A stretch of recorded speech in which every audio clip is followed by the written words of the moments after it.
Hi there, welcome back to my channel. My name's Catherine and this is So Much Sewing. On this channel we talk about sewing a brand new wardrobe from scratch. But today what we're talking about is the Dahlia Sewciety Bespoke Box, the Secret Garden theme. Now this arrived to me on Wednesday. I got notification while I was at work. It's Saturday today. So on Wednesday I got notification that my box had arrived at home. I was so excited and I rushed home from work on Wednesday evening and I rushed to film a video of unboxing the Dahlia Sewciety Bespoke Box, the Secret Garden theme. And I did that because, well, I was so excited, but I also saw that Hayley from, is it the Hay Meadow in Australia, had done an unboxing, and so I thought, well, I need to get one up as well. So I rushed to do it, but unfortunately it was like 5:30, 6 o'clock at night on a very early in the spring, season. So the lighting, to be honest, was absolutely rubbish, so I can't use it. So what I'm going to do now is, obviously I have unboxed it. It's not a surprise to me anymore. I know what's in there. And in fact, some of the items are no longer in the box, and I can talk you through those. But like I say, Hayley from the Hay Meadow has done an unboxing, a detailed unboxing. And so if you would like to see the items coming out of the box, then head on over to her and check out her video, because she's done a really good in-depth unboxing there. So the things that were in the box that are no longer in the box, there was a lovely coaster with a sort of floral theme on it, and of course it's the Secret Garden. Excuse me, still getting over my bugs. So the theme was the Secret Garden. So that, yeah, the coaster had a beautiful floral design on it, absolutely gorgeous colors, which I have taken off to work and I've put on my desk at work. I've got a white desk. I don't know who invented white desks as a thing, because it's just so impractical. So I have taken my coaster to work to eliminate the old coffee rings on the desk, and it looks lovely there and it's getting lots of use, even though it's only been at work for 2 days. What else was in there that is no longer in there? Oh, there was a couple of little sweeties which mysteriously disappeared, and there was a lovely shortbread biscuit, which on the packet it said eat it all, and so I was only following instructions, and I did in fact eat it all, and it was delicious. I know that the Australian subscribers to the box got some seeds, which of course goes along with the garden theme, Secret Garden theme, but obviously Kristen was unable to send seeds to New Zealand, so she popped that bicky in there instead. So other things that were in the box is this lovely little hummingbird motif. It's an iron-on motif, all those beautiful colours. So I have a 4.5-year-old granddaughter, so that might go on something that I make her, or it might go, I think I'm going to make myself a bucket hat this summer, and that might end up on my bucket hat. We'll see what happens with that. Also in the box here was this lovely little bag with a cute little butterfly on it with some tea. This is Chelsea Garden white tea, and it says, "This rose scattered white tea is a treat for anyone with green fingers." Well, my fingers are not very green, although coincidentally we are actually doing some gardening at the moment. Excuse me for that terrible coughing. We are doing some gardening around our house at the moment. We're sort of extending a hedge that we planted a couple of years ago, and we're just sort of tidying things up quite a lot. We've got an acre of land out on the outskirts of Auckland, which is the largest city in New Zealand, and so it does take a lot of work. We're not huge gardeners, my husband and myself, and so we do find it takes a bit of effort, but lovely to have that land around us for sure. So what else was in the box? some, well, I think they've called it granola. Oops, upside down. Mountain granola made in the Blue Mountains, which is in the Melbourne region around where Kristen from the Dahlia Society lives. And this will be a bespoke company in her neck of the woods. And so this is just something a little bit different for inside a sewing box. But I have muesli for breakfast. Well, not muesli, but cereal for breakfast every morning with yogurt. And so this will probably do 2 breakfasts for me in the morning. So I am looking forward to eating that. Honey and almond and organic apricot. I love apricots. So that is fantastic. We also had this little card. And I think it's got sayings from the Secret Garden book and the movie. I haven't seen the movie or read the book, but I'm imagining that this comes from there. So here is the thread that goes with the fabric.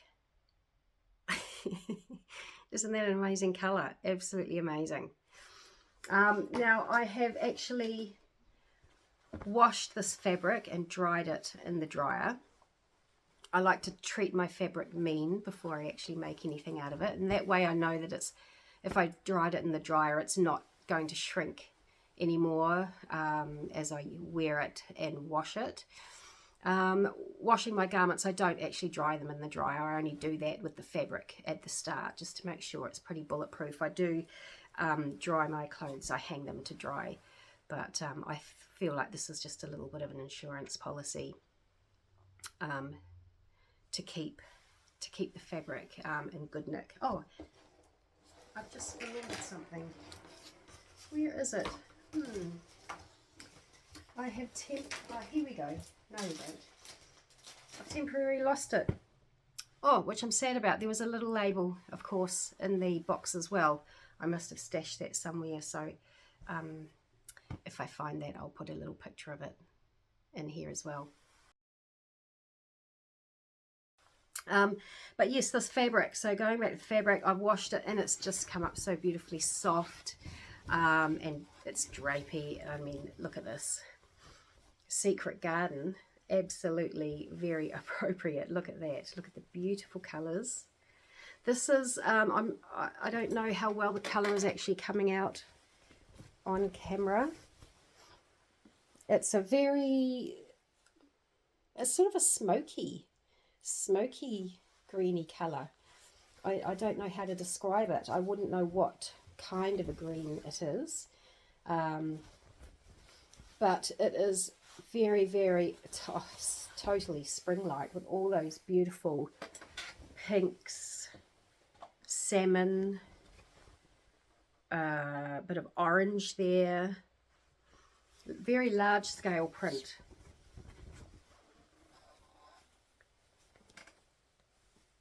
Beautiful large scale print. So whatever gets made up in this, I won't want to sort of disturb the print too much. I've got quite a few ideas already for what I might do with this, and I guess that's the benefit of being able to, of opening the box and then doing a film of it afterwards, is that you can get your ideas in order. And so here's just a few thoughts that I had. Now this is actually a new pattern by Fibre Mood. It's the Gabby, it's actually a dress which I wouldn't have enough fabric for, and it takes about 4 meters. But can you see, look at those beautiful puff sleeves. I thought I could chop it off to a top. Here's the line drawings. It's got this amazing godet in the front here, and these sleeves, they've got a sort of a lining, a rectangular lining that you sew, and it just sort of pulls the sleeve up into a puff. So that's lined with the lining smaller than the sleeve, so it gives that puff effect. And so I just thought if that was cut off into a loose flowy top, I just think that would be quite stunning in this gorgeous fabric here for spring and summer. So that's one idea that I had. I've had the Pixie woven dress by Style Arc in my stash for quite some time and I haven't made it up yet. So that's another option with the floaty little floaty little frill on the bottom. I think that would work very nicely for that. And the little frill on the sleeves there, and I've got enough fabric to do that. This is another idea I had. I would have to shorten the sleeves, which I do anyway because I am quite short, and I'd probably have to shorten the skirt a bit, which again I do anyway because I am quite short. But I think that could work. I think I might have just enough fabric for that.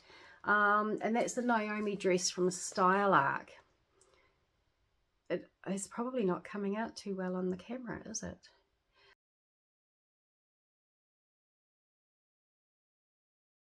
But I know I've seen reviews of this and people have talked about having to lengthen the bodice because it's set too high for them.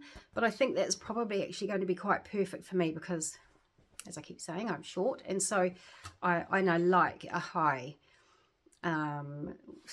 waistline on me. So I think that that waistline could actually be quite perfect for me. Another idea I had was the Iris dress by Tessuti Patterns. So that's got an interesting little sort of stand-up collar there, and some nice, down on the bottom there's a seam line there.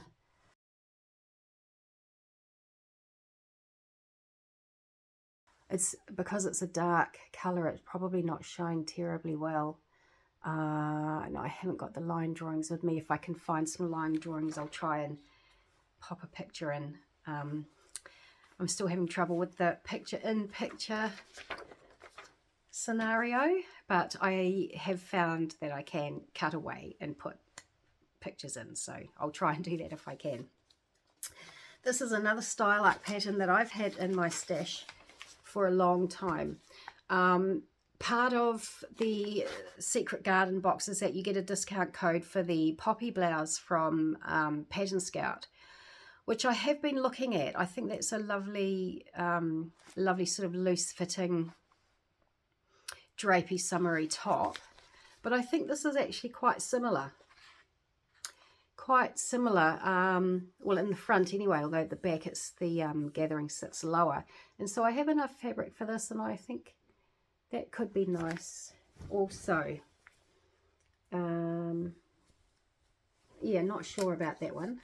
Not sure. And here's something out of left field. A jacket, a little crop jacket. This is cotton lawn. Beautiful, beautiful, beautiful cotton lawn.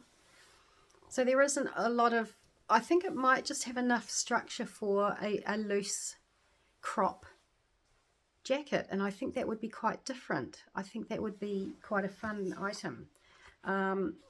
Again, this is terrible, but I'm going to try and put a picture in, a stock photo. This is the Tracey jacket from Tina Gibbons. And I just think there's a nice detail on the bottom there. Here's perhaps a little bit of a better picture. This is just part of the construction photos, but you can see, you know, it's got a nice fold back collar, and just sort of a bit of an unstructured, cropped, sort of a little bit of a denim-y type jacket type look to it. And I just think that could be quite nice if it was worn over a plain, like a lovely navy plain, even something like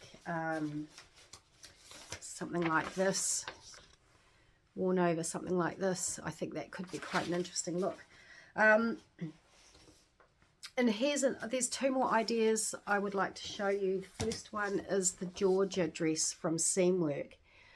I did make this up about 3 years ago, when I was still much larger, and at that point I had only just started getting back into sewing, and when I buy clothes, even though I'm quite sort of petite, I always bought clothes that were too large for me, just sort of trying to skim over all the bits that I wasn't happy with. And so that's what I did with this dress when I made it as well. I made it too large and it didn't look good on me. So I really want to give this another go. Can you see the seam across the bodice here? And the lovely shirt tail. I love a dress with a shirt tail on it. Here we go. Here's some. So this, you know, I think that could be nice in this as well. Just a lovely, for a really hot summer's day, I think that would be gorgeous. And this is the last idea I had. I might come up with more. I might disregard all of these and just come up with something different. But I've been meaning to make this. I've had this in my stash for a long time. And I thought I could make the Vali dress from Fantastique. Well, actually not the dress, the top. So again, it's got those lovely sleeves like the Fibre Mood Gabby dress had on it. I don't know how they can... Oh, they've just looks like they've got a little cuff, a very narrow cuff band. So I think that also... In fact, that might be the front runner. What do you think? That might be the front runner. Yeah, that might be the front runner. I haven't made that, so I should test that, trial that before I do that, just so I don't waste this gorgeous fabric. And so those are my ideas. So I'd be interested to hear your thoughts on the matter. Which of those patterns you think would be the best idea, or if you've got another idea. But before we go, I would just like to say thank you so much to everybody who has subscribed, and to everybody who comes back and watches my videos. I can see that there's lots more people watching my videos than are subscribed, and I think that's just generally the way of it with YouTube. But if you could see your way to subscribing, I would greatly appreciate that, and hit the notification bell so that you are notified when new videos come out. And thank you for commenting. I really do appreciate it. You've all said some lovely, lovely things to me, and I really do appreciate it. It's quite a nerve-wracking experience putting yourself out on YouTube like this. So you've all been very, very supportive. So I thank you very much for that. And before I go, I will just tell you what I'm wearing. I won't talk about it in great detail because I think what I'm going to do is I'm going to try and do a Friday sews this week. Monday's a public holiday due to the Queen's death. We've got a public holiday on Monday. So on Monday I'll probably do some sewing and some filming for a Friday sews. And what I want to do on that video is talk to you about alterations that I would like to make to clothing that I already have. As an example, this. It is a Seychelles top from Itch to Stitch. It's got lovely detail on the shoulder. I mean, it really, really sits nicely. There are some changes I want to make to it. I can't probably change, the bust darts are in the wrong place for me, so I can't really alter that. But the sleeves are perhaps a bit long. I put just a cuff band on there. So the sleeves are a bit long, so I might shorten those. And you can't see, but it is too long. Part of my growth in my sort of sewing adventure over the last couple of years is realizing that I don't have to make everything way, way long to cover my bum anymore. I don't need to do that. So I did make this far too long. And so I'll raise it, shorten the sleeves perhaps. But I'll show you the before and the after. I've got a couple of knit dresses that are now too big for me. I've got some jeans that need taking up. So I just thought I'd do some alterations. I can't make absolutely everything. I need absolutely everything. I can't make everything. So if I've got some items in my wardrobe that I can alter and make them work for me, well then I should do that. I mean, that's the benefit of being a sewist. Sewista, whatever we call ourselves. We've got the benefit of being able to do that. So I'm going to do that, and I just think that will really extend the life of the items that I already have in my wardrobe. And I've also noticed that I'm very short on sort of just tops, casual, well, not even casual, tops I can wear to work I think this will be one of them when I'm finished with it. So I might make a couple of quick tops as well. I've got plenty of bottoms in my wardrobe. I purchased some ready-made pants. Again, so much to make, I can't really focus and spend too much time on doing something that needs a lot of fitting, like a pair of pants. So I'll just be making probably some quicker items. Anyway, I don't want to hijack this video. Apologies, this video is all about the Dahlia Sewciety Bespoke Box, the Secret Garden theme. And so I hope you enjoyed that. I'm sorry it was a little bit rubbish in that it wasn't a proper unboxing. And that I already had the fabric and I knew exactly what it was. Look at those colours. I mean, those colours are me. I love them. This couldn't be more perfect for a spring and summer wardrobe. So thank you to Kristen. She really has amazing taste, and she never disappoints. And I am very, very happy to have been one of the lucky people to get one of these bespoke boxes, because I believe they sold out very, very quickly. Anyway, that is me for now. Thank you again for being here. Thank you again for commenting and subscribing and doing all those things. And I really look forward to seeing you again. Hope you have an awesome weekend. Bye for now.